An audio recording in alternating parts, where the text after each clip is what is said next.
This all started with Andrew Anglin, right? And the Daily Stormer and those fucking people, right? Do I believe that Andrew Anglin and the Daily Stormer and the neo-Nazis are correct? No. I think that they're wrong on a whole bunch of issues. But see, by shutting them up and silencing them, by basically saying that you cannot even entertain those ideas, you know what it's saying? It's saying basically, we think that you're weak. We think that you don't have the intellectual strength to entertain a despicable idea. We think that you're such weaklings and so pathetic that we have to shut it down for you. We have to protect you. Yes, we're doing it for your protection because you're weak. You're a pathetic, flabby little fuckstick who cannot be allowed to think for himself.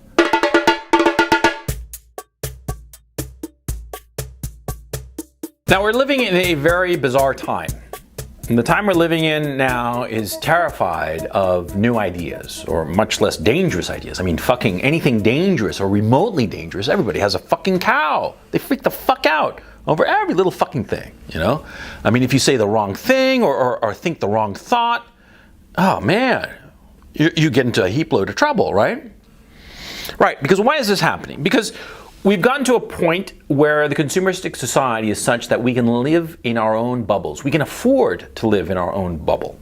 And we live in our own little bubble, in our own little bubble of opinions or ideologies or whatnot, because we are constantly being catered to. The market has been so segmented that the different market participants can cater to us and feed us what we already think.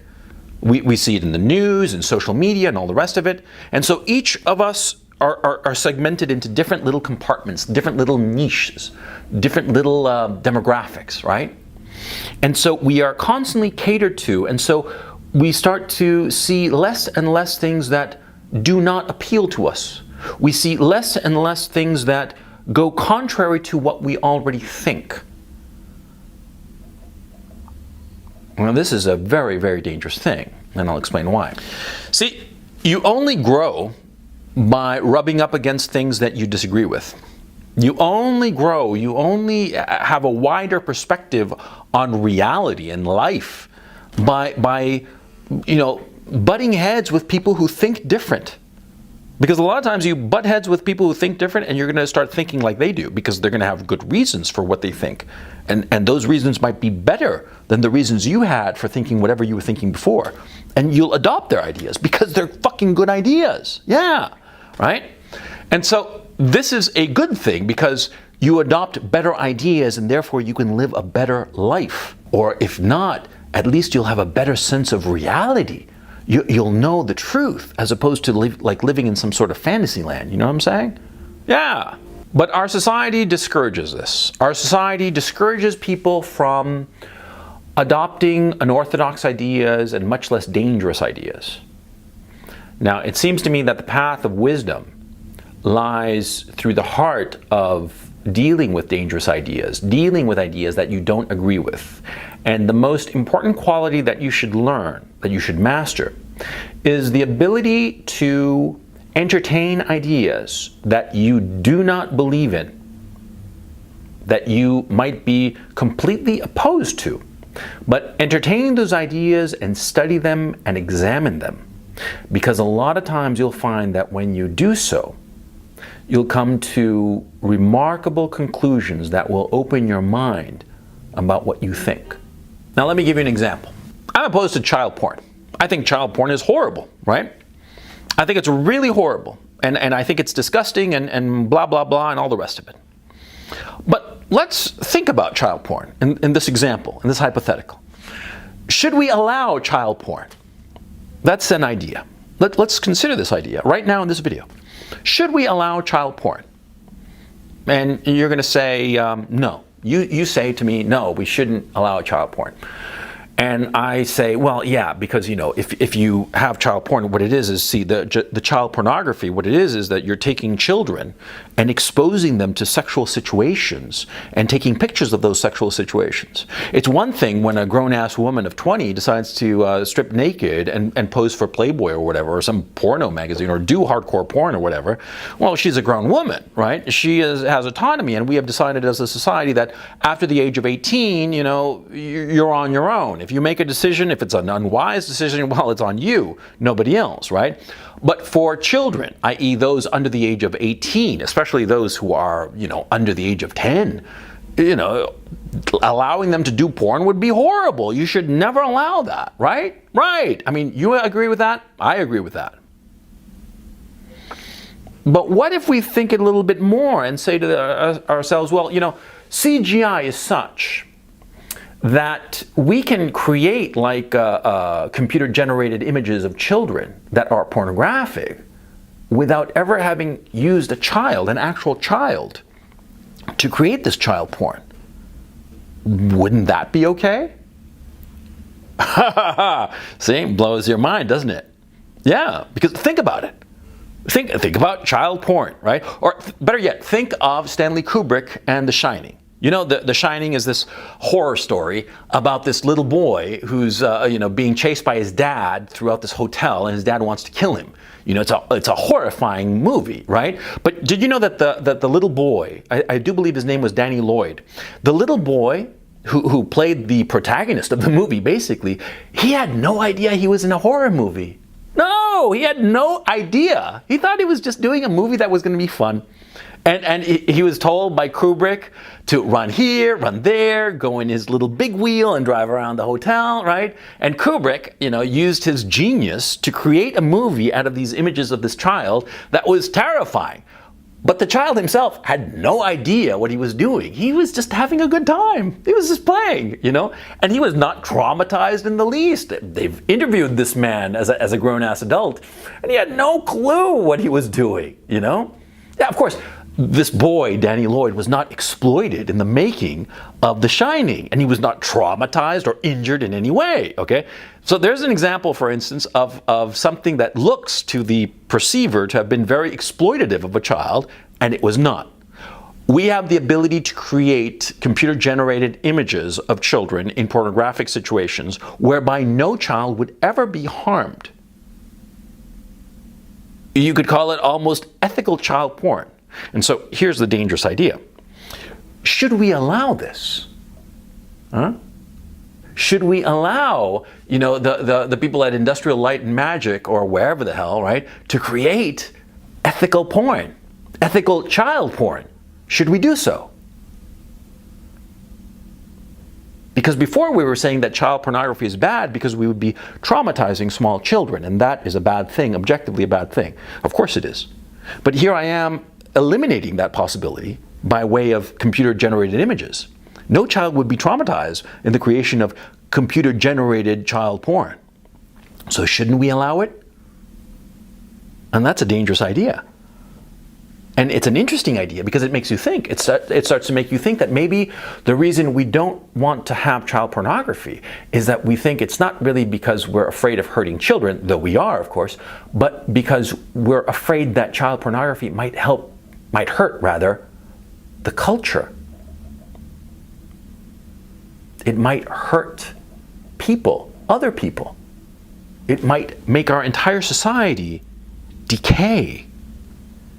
And that's why we don't want child porn. So that was a little parenthesis in this video, but it goes to show you why thinking dangerous ideas is such a good thing. But you have to know how to do it.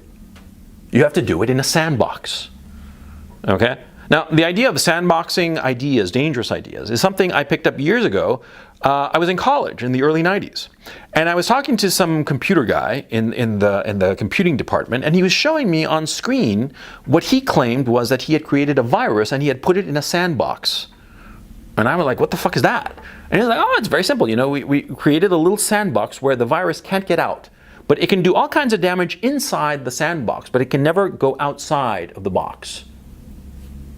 That was very interesting, I thought to myself. And it got me thinking about dangerous ideas. Dangerous ideas are sometimes like a virus, like a computer virus or an organic virus, right? And they can escape, but sometimes they're very useful because you can learn a lot from them, right? Like in this conversation we just had about child pornography. I, of course, am against child pornography, be it, computer generated or not. But by having this little, this playing of an idea in a sandbox and thinking it through, we come to interesting conclusions and we start to realize why we think the way that we do. Now this is important because, see, by doing this, by entertaining dangerous ideas in a sandbox, we are able to expand and understand the reality better, understand ourselves better. But unfortunately, in the culture that we're currently living in, see, people don't want this. They don't want it at all. They want us to be good little consumers who shut the fuck up and buy the things that we are told to buy and participate in the social media that we're told to participate and have the correct ideas and never rock the boat. Never break the surface tension.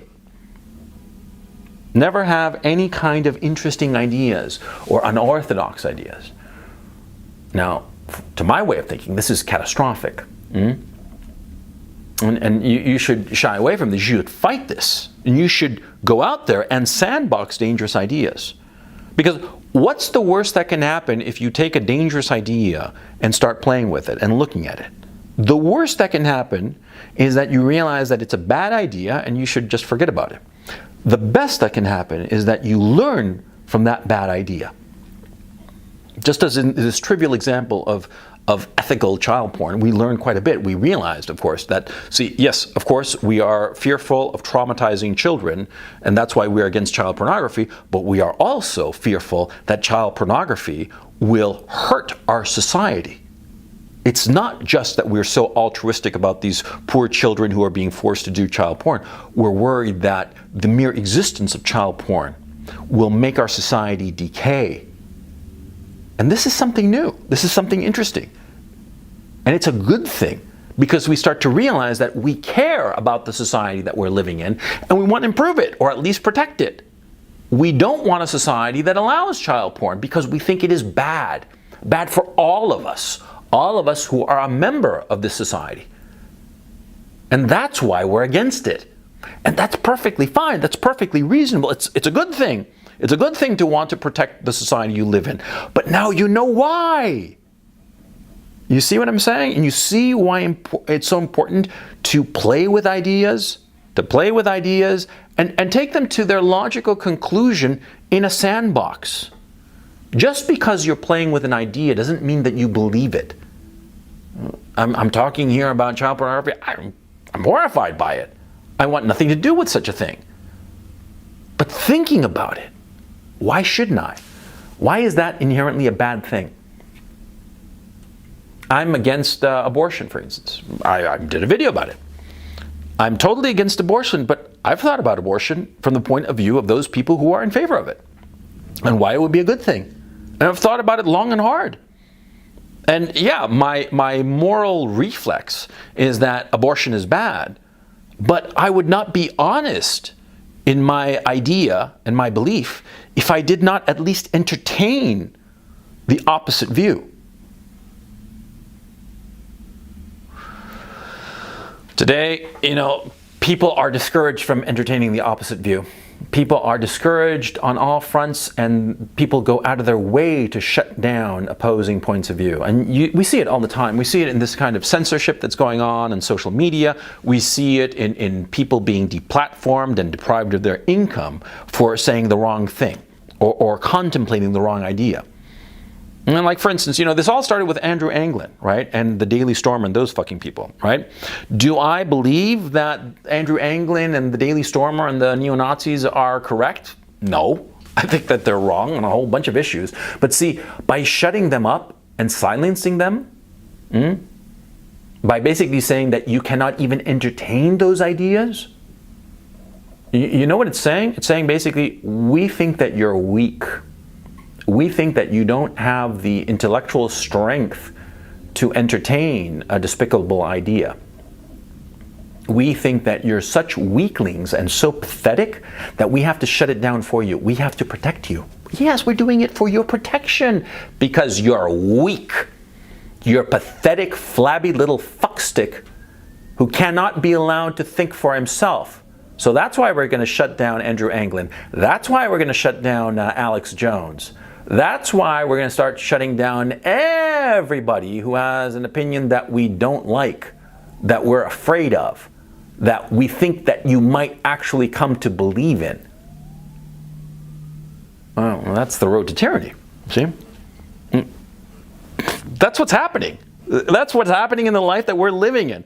We are living in a society, as the meme goes, we are living in a society that is so consumeristic and so niche-oriented that it wants to shut down every single unorthodox idea and opinion for your safety, for your comfort and convenience, so that you remain a good little consumer who isn't going to object to anything. I mean, they came for Andrew Anglin, but I wasn't a neo-Nazi, so I didn't say anything. And they came for Alex Jones, but I wasn't a conspiracy theorist, so I said nothing. And then soon enough, they'll come for you, and then for me.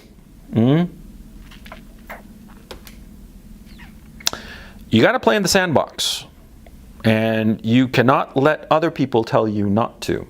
You tell other people not to, and soon enough, you're going to have a jackboot heel on your neck. You wait. You don't believe me? Brother, I know this shit not because I'm smarter, but because I've been around longer and I've seen this shit before.